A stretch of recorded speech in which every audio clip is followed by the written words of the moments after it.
Hello everyone, and in this video I will review Starling Bank current account, but first please subscribe to the channel. So without further ado, let's dive in. So to open a Starling current account, you just need to be 16 or older and live in the UK. No requirement to be a UK tax resident. This means you don't have to spend at least 183 days in the UK during the tax year. Starling accepts applications from people of all nationalities. To get started, simply download the Starling app from the Apple Store or Google Play Store depending on your device. Starling offers the option to open a second current account for a monthly fee of £2, or alternatively, a joint account is available at no cost.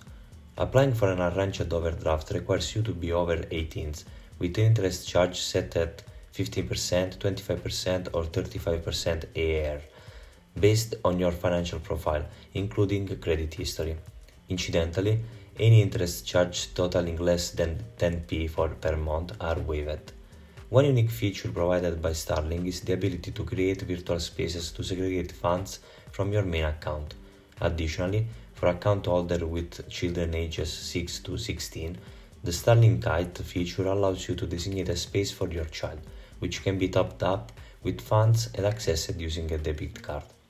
For added control, you can customize the daily spending limit on your child's space, decide on cash withdrawals and online purchases permission, and receive notification for the expenditures. In situations where you need someone else, like a relative, friend, neighbor, or childminder, to make purchases on your behalf, Starling provides a connected card.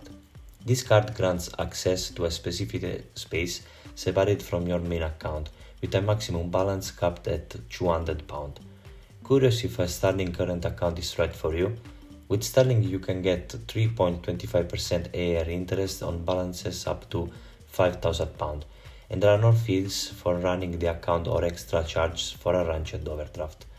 If you happen to go over your overdraft limit, no extra charges apply, but the bank may block payments. Overall, it's a competitive option in the right circumstances. And there we have it. If you find this tutorial helpful, please consider leaving a like and subscribe to the channel.